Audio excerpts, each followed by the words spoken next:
Peace. What is up, fight fans? I am Kevin Iole. Thank you for joining me on September 14th. It is going to be a huge fight weekend in Las Vegas at T-Mobile Arena. There is going to be Canelo Alvarez versus Edgar Berlanga on a very loaded card over at the Sphere. That ought to be interesting. We got UFC Noche going on. Joining me right now is a guy that's been in the middle of a lot of big fights in Las Vegas over the last couple of years. Of course, I'm talking about the former IBF super middleweight champion, Caleb Plant. Caleb, how are you, my friend? I'm doing well. So you are in an interesting fight, 28-0, 21-0, Trevor McCumby, but I look at the odds and I see you're 1,200, minus 1,200 to win. That is a pretty significant odds. So they're saying they don't give Trevor McCumby much of a chance there. Yeah, I mean, all fighters, the odds may be one thing, but I've been an underdog in fights that I've won before. So, I take all my opponents serious. And, regardless of who you're fighting, those people aren't to be looked past. We've heard a million fighters who have said, after this fight, I'm going to fight this guy and I'm going to go for this belt and do this and do that. And then they wind up not even beating the guy that's in front of them. And, I never want to be a fighter to make that mistake. So, I'm fully focused on Trevor. This is his first chance, so I know he's coming with everything he's got, but at the same time, this will be his last chance too. You had your last three fights. I mean, it's not just the last three fights, but Canelo Alvarez, Anthony Durrell, David Benavidez, all real high quality fighters. How does that change you? Going into this part of your career, which I guess you could say you're going down your stretch. You're 32 now, so the big part of your career is probably behind you. How does it change you having that experience against those elite fighters like that and knowing what you can do against that caliber of opposition? Yeah, I mean, in two of those fights I lost, but my confidence has not been deterred because, sometimes it's not if you lose, but how you lose. And right. Both of those fights, they were extremely close. And, that's just experience that I get to take with me into these other fights. And I've said in other interviews, but, experience isn't something you can buy. It's not something you can borrow. You got to go through the fire to get it. And I've done that. And now being able to carry that, valuable experience with me into these other fights, you can't put a price on that. So Edgar Berlanga is kind of in a spot where you were a while ago. I mean, you were a champion when you fought Canelo, but, you were the guy people were overlooking that were talking past. And, I will say this, I have been very critical of Canelo for taking this fight, right? Like, there were other fighters out there who I think David Benavidez would have been the guy he should have fought. But, he's fighting a guy that hasn't had that kind of big win. What do you think the challenge is facing somebody like Berlanga going against Canelo? Is it more mental or is it a physical thing? The challenges against Berlanga?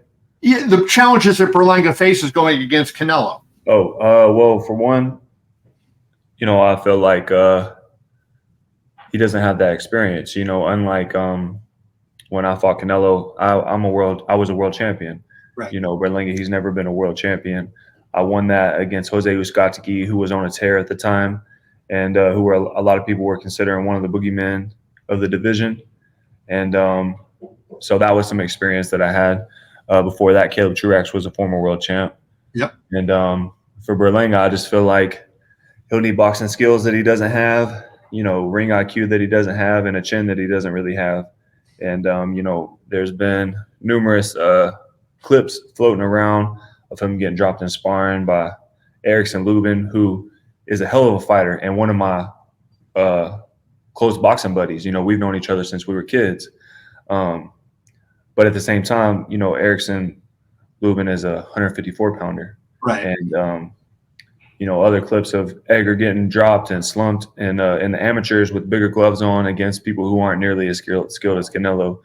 And so I think he's in for either a long night or a short night, but, that's up to him. We'll see. Yeah. From your standpoint, do you, sit there and relish the spot to be in this position on the card where you look good? Do you feel like Canelo is in your future again? Do you think you have a rematch? You pushed him fairly hard in the fight. It seemed like if I remember correctly, down the stretch is where he kind of pulled away from you a little bit. Yeah, it was about 6'4" going into the 11th, and you know. And so do you feel like if you can string together a couple more wins that you're going to put yourself in a position to get a rematch? Is that a goal even? Yeah, I mean that's a goal. As of late, it seems like me and Canelo have been pretty cool with each other. At the press conference, him, throwing me an alley-oop when Edgar wanted to, start yapping at me when I'm just sitting there minding my business. So, but obviously, I'm sure there's some competitive tension under there somewhere. There is for me, is when you're a competitor, and you're in the same room as people in your weight class, then. But at the same time, me and Canelo both have a lot of respect for each other. And so, yeah, this is for the WBA interim title. David Morrell just moved up to 75, who's the WBA regular champ.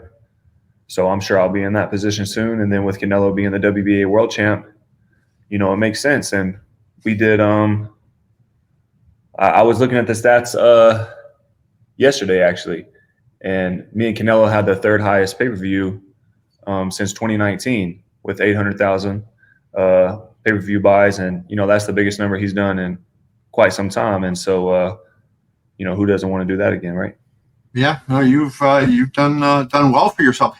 The other thing that's amazing, and I guess it's a tribute to the conditioning that you're doing, is that you're making this weight and still performing at a fairly high level. Like, you've been a super middleweight a long time, right? I mean, and you mentioned David Morrell going up. Guys get in their 30s and they tend to want to find those other higher weight classes. Like, what's kept you, competing at this weight class?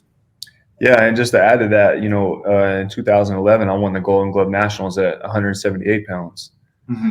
And I wasn't weighing that by the finals day. I was stepping on the scale like 174, so I was making the weight pretty easy. But I used to be like 78, 77, stuff like that. So, but when I went into the world title fight with Jose Uzcategui, I had like $500 in my bank account. Wow. And that was the first camp that I had implemented a massage therapist. And then after that fight, that's when I immediately implemented a nutritionist into my camp as well, along with going to physical therapy, a massage therapist. And I think it's just a testament to me reinvesting back into my company. When you're a boxer, you're an entrepreneur and you own a company. And just like other companies, you can't just take all your money and spend it on the finer things. You have to reinvest back into your company. And I feel like not just me, but my team, we've done a hell of a job at that. And, it's paid off. And on top of that, just my discipline, which is training year-round, strength conditioning year-round, running year-round, sparring year-round, and just wanting to live, a healthy life. And when you do that, I feel like some fighters in camp, they get so big outside of camp that they have to starve themselves in camp. So when they get out after the fight, they can't wait to just eat and blow up. And they keep living between these two extremes where if you keep things in check year-round, you don't have to make those crazy cuts, and then you're not craving food like crazy after the fight. You're just going back to a normal day. So I feel like those are some of the key factors that have, allowed me to stay at this weight for so long. We both live in Southern Nevada, and it's been incredibly hot this summer. Like, it's just so crazy. It was 118 degrees. How does that affect your training camp? Like, can you go out and run now that it's in the summer and you're trying to get ready for a fight, or do you have to do treadmill because it's so hot out? I do a lot of treadmill work, but I run miles out on the road too, and it's been warm, but nobody said it'd be a cool path to becoming two-time champ of the world, so that's part of it. And you can look at it as something that's working against you, or you can look at it as something that's working for you. And not everybody has this climate to run in. Not only is it warm, but we're also elevation too. So nothing wrong with taking advantage of that and using it to your advantage. You talked about investing into your company. You invested in what I think is one of the best trainers in the sport, in Stephen Edwards, bringing him in. What has he brought to your team, and how do you think Stephen has helped you improve? It's Coach Brett. He's a great coach. He's a great boxing mind, and he's a younger coach too, which means he brings a lot of good energy to the table. And that was important for me. And so he is somebody that I've picked his brain about in the past. We've had a relationship before we started working together of just picking his brain, seeing what he thought about certain fights, certain scenarios in boxing. And he was someone who, the more that we spoke about boxing, the more I respected his opinion. And, as crazy as it sounds, there's really only, I don't know. There's not very many coaches in the boxing world whose opinion that I truly respect, and not just because of whether they do or they don't know, but not every style is going to fit your style. And Right. but like you said, he's a great boxing mind. So I really enjoyed it. My inside game has picked up a lot, and just some finer tricks and tips that that he has picked up on living in Philly. Obviously, that's a huge boxing town, and Brad's been around for a long time. So him being in all those gyms, picking up on things, it's been good to get that. And plus, we have great chemistry. Him and my dad get along great. You know, I'll go to Philly and train. He'll come to Vegas and train in between fights. But mostly, it's me and my dad working together throughout the year. And my dad will be telling me something. Then as soon as Brad gets into town, he'll be telling me the same thing. And I'm like, I'll look at my dad like, man, you've been saying that for weeks now. So it's really it's almost like an echo.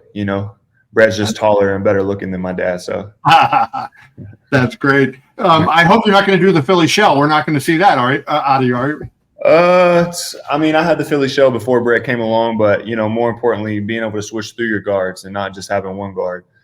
Because as you move higher up, fighters are better. Fighters are able to make adjustments. Fighters are, have more athletic ability. The list goes on and on. So being able to adjust even before you need to make adjustments, switching through your guards, switching through ideas, and not doing the same thing over and over is important. And Brett and my dad reiterate that all the time. So. Before I ask you just a couple questions about McCumby to end it, I wanted to ask you about one thing. Since you're one of the, I think maybe the only one that's fought both Benavidez and Canelo. If they ever fight, how do you think that fight would go, given that you've been in with both of them? I think it's a hell of a fight. Canelo's a hell of a fighter. That's why I wanted to fight him. David's a hell of a fighter. And even though we had bad blood, that's why I wanted to fight him too. I want to, when I say I want to be the best, that means you got to beat the best. So you can't just talk about it. You got to go after it. And so those guys are both great fighters, and both of them have different styles. I think Canelo hits harder for one punch, putting his combinations together than David. But David puts his hands together more than Canelo does. And so when it's big fights like that, it's hard for me to just say, oh, this guy would win, that guy would win. Because, if Canelo got in there and won, if he stopped David, if he caught him with a big shot and was able to get on him, or just win and get his hand raised, you couldn't say that you'd be extremely surprised. And David, with his ability, if he got in there and was able to get the job done, I feel like a lot of people wouldn't be surprised either. So in that fight, I would just be a fan, and I'd just be along, just want to see a good fight. So I know that's not the answer a lot of people are looking for, but that's all I got. Let me ask you this, though. Being with guys like that, do you feel like, especially Canelo, because, he's got that great chin and he's been in there with everybody, do you feel like mentally when you fight him that makes you better mentally because you see sort of the way he carries himself and the way he goes?